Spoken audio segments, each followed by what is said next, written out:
Alhamdulillah saya omset tuh per bulan ya PNS mah lebih lah. Hasil dari breedingan sendiri orang ngulak kuno ya Mas. Makanya kita ngitung sedemikian rupa kira-kira minimalisir kita kamera aja tuku. Walaupun tuku gak kita tuku bibit anyar. Iya. Konon. Sing kita ora iso nimbulkan ya. Tapi bisa nggak kemungkinan pernah nggak menimbulkan bibit sendiri ya bentuk baru kan? Bentuk baru. Kalau memunculkan bentuk baru itu untuk tahapan jenis itu kan kita tidak sembarangan. Iya. Karena yang ikan yang kita pasarkan itu kan orang sekarang itu melihatnya itu genetiknya. Jadi begitu kita keluar jenis baru, kita harus bisa nyetabilkan ikan tersebut supaya jangan sampai orang berpendapat bahwa ini ikan simpangan. Yang namanya simpangan kok ikan kebetulan. Nah iya maksudnya kan betul. Jadi kira-kira ikan ini bukan ikan kebetulan, tetapi benar-benar strain yang baru. Itu prosesnya panjang, bisa 2 tahun. Itu untuk orang yang sudah berpengalaman ya. Kalau orang yang baru belajar kayak saya nih, yang nggak tahu berapa tahun, yang jelas mah kita selalu mencoba. Kalaupun nanti kita bisa menciptakan jenis baru, ya tentunya itu melalui proses yang sangat panjang. Makanya yang namanya ikan, kalau keluaran baru pasti harganya mahal. Itu bukan karena harganya mahal itu karena brand baru, bukan. Karena prosesnya itu yang panjang. Menciptakan jenis baru ya. Pengorbanannya itu benar-benar luar biasa. Banyak yang waktu yang harus kebuang. Begitu. Jadi kita harus menghargai lah. Yang namanya ikan jenis baru itu pasti mahal. Ya, alhamdulillah. Sekarang mah artinya dulu mah sampai keliling ya. Mas, sekarang mah alhamdulillah saya di rumah aja ya. Tapi harus ditunggoni terus beli Mas, bisa kita sampingan mengkonon bisa. Perawatan ini tuh harus full 1 hari atau enggak? Iya. Ya sebenarnya mah begini ya. Kalau kita mencoba satu tempat, mungkin untuk sampingan, usaha sampingan itu bisa ya. 1 tempat, 2 tempat. Kalaupun kita sudah mempelajari dan sudah mendalami untuk perkembangan yang lebih besar, tentunya kan kita harus punya tenaga yang ekstra waktu. Iya benar. Jadi kira-kira ngempani kan perlu waktu suwe rasanya. Ya, kira-kira ya kalaupun saya bisa usaha sampingan ya tentunya ikan ini harus ada yang minimal ibu tak apa kan. Tapi kalau anggota keluarga lah. Selama saya megang ikan nih, masih saya yang megang. Kalaupun ada yang bantu, paling bantu nguras. Kalau masalah breeding apa ya masih saya sendiri ya. Masih sendiri. Paling ada yang bantu juga nguras, bersihin aqua, ya botol-botol begini. Tapi ngupai pakannya unggal dinak. Iya. Biasa saya ngasih makan tuh cacing sutra sehari sekali. Kalau pagi ya pagi terus. Nah, kalau sore ya sore. Ya jangan sampai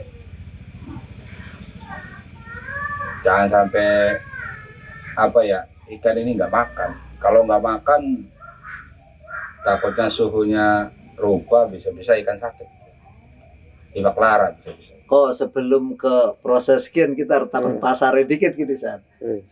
Mas kan cenderung ke pasar online gini Mas. Iya. Artinya pasar online belum berbicara harga ya, hari mungkin bisa mumpuni lah untuk online karo jenis sing regalarang konon. Katakanlah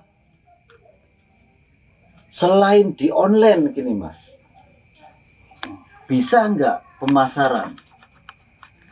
Karena kita kan mungkin pemula ya untuk online lah, wong ikan-ikan ini masih standar ke bawah misalnya. Iya. Untuk ngawalinnya kah? Ya begini, kalau untuk pemula, maksudnya pemula yang baru-baru ya. Jadi kita nggak make sistem koneksi, make sistem mirip-mirip plasma. Jadi mirip plasma itu kalau kita nih budidaya tapi yang jelas ikannya.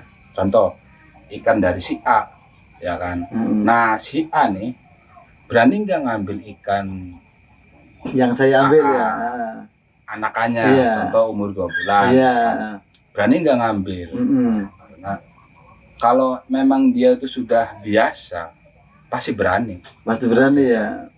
Pasti berani. Umur 2 bulan seandainya dihargai sekian. Masih pernah duwe plasma mengkonon belum? Selama ini belum. Oh.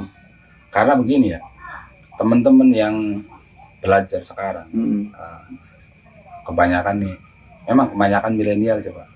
Kebanyakan orang-orang milenial. Ada orang-orang yang sudah berumur juga ada. Tetapi begitu dia belajar, mencoba, terus dia bisa mengembangkan ikan, dia dengan sendirinya naluri itu dia mau belajar online, walaupun pastilah orang persentasenya orang yang punya Facebook sekarang ya, sedikit lah persentase, Karena pasti orang punya semua Facebook. Iya. Karena zaman Iya, kalaupun dia tidak punya pasti nanya-nanya dan mencoba untuk bikin. Nah, di situ dia berteman dengan pemain-pemain ikan. Pasti dia melihat, oh pasaran ikan itu begini-begini. Dengan sendirinya nanti naluri itu akan keluar. Jadi, harus jelas enaknya aja. Idul dewek baik. Iya. Pasti. Masarna dewek. Pasaran Iya. dewek baik pasti. Jadi kan yang ada dalam pikiran saya gitu. Breeding satu, misalnya dari hasil breeding satu indukan, kun bisa mengeluarkan pira mas? Ya Paling sedikit lah anakan orang bukun lanang bukun wadon. iya. Sebenarnya kalau pengalaman ya, makanya orang tuh tidak ada yang namanya orang paling hebat. Iya. Satu memang faktor pengalaman. Iya. Kedua faktor kayak semacam milik keberuntungan. Iya betul, itu ya juga iya. ada perlu diperhitungkan mungkin mas. Jadi faktor pengalaman memang berbeda, orang yang berpengalaman sama orang yang belum berpengalaman. Ada presentase ikannya juga beda. Contoh kalau orang yang belum berpengalaman 50 ekor satu indukan juga sudah senang. Iya jelas. Sebagai orang yang pengalaman 50 ekor itu kebilang gagal ya. Minimal tuh 350 400. Sebenarnya saya ya yang 10 biasa karena makanan. Biasa presentasi paling rendah-rendahnya tuh 200. Paling rendah. Ya dari seperti itu sementara kan gambar kan 200 second. Nah kan sebagai peternak asalnya misalnya jare wong kan priwen buange. Nah kan ngono apa. Sedangkan orang kan paling kayak masih ngupload hiji loro ya karena harganya wis dhuwur sih ora masalah ora mas. Sing bagi-bagi sing standar ke bawah. Arep wong semono-semonoan ya pokat bisa Ya, lewat. makanya kalau gini, Pak. Dari ikan 400 ekor itu tidak harus bagus semua. Sortiran dipilih ya. Jadi ikan, makanya kenapa ikan yang grade A, grade B, grade C itu kan grade A++ itu ada pembagiannya. Nah, kenapa ikannya mahal? Karena ikan yang kelihatannya bagus, presentasinya sedikit. Iya pasti. Ya. Sedikit. Dari 200 ekor itu Iya. paling jadinya 50 atau 30. Jadi makanya yang ikan-ikan yang tidak jadi warna, gagal keluar warna, itu biasanya kalau saya pribadi ya, biasanya ada orang yang ngambilin sih, orang doang keliling itu sing mas saya arahnya tuh ke situ kan mas. Katakanlah sing afkir lah kono buange ku priwen apa tuh buang ning kali carane ku kono misalnya ya ki berkata wis isa netes ngono kan.